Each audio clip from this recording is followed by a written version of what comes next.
I just bought your series. I'm concerned seeing traders in your contest ranging from plus 70 to minus 90. If they're following your nightly trading advice, why the variance? Because they're not. This is, and I said this on Conversation Today. The one thing people never consider is that traders screw up. Okay? I screwed up last night. One of my trading mentors, I'm going to get to this, I actually have a note to myself to mention this in a later question. One of my trading mentors made a $30,000 trading mistake. Just a mistake. Okay? It's the one thing that nobody wants to consider. Everybody thinks that if they get a system, they're going to follow it exactly, and I'd be willing to put money on the line on just a straight out bet that that's not the case. That I could take virtually anyone, hand them a system, teach them how to trade it, and they wouldn't follow it exactly. That's why you've got to stick with the demo account until you realize that you can stick to your system.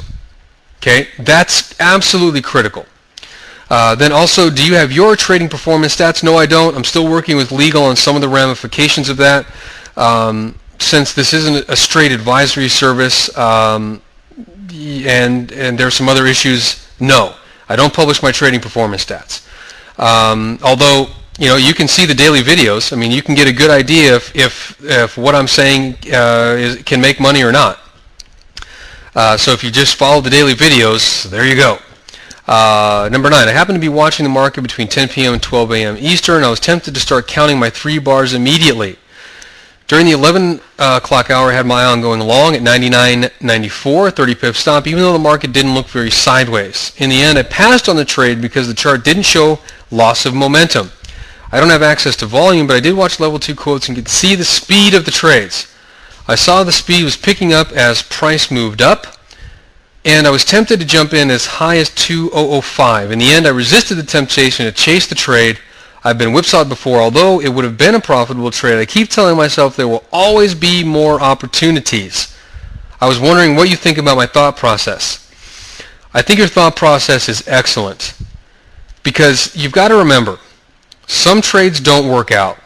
Other trades would have worked out, but you just didn't have the available information. Okay, there's nothing wrong with passing on a trade. Okay, absolutely nothing wrong with passing on a trade.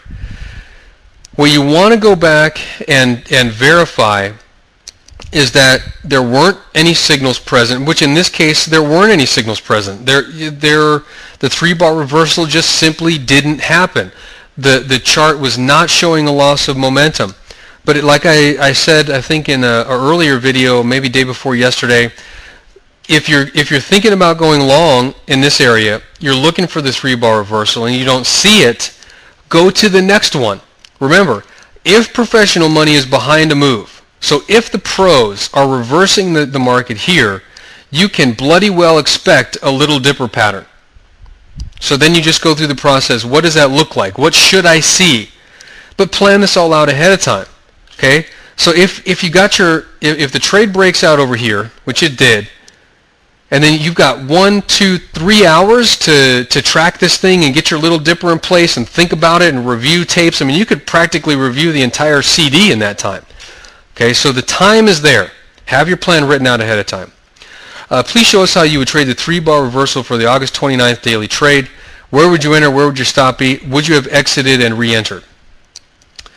Some of these hypotheticals I don't like because I know how the market can color my opinion and color how I look back at things. But I'll try and do a good job here. Actually, first let me get some water.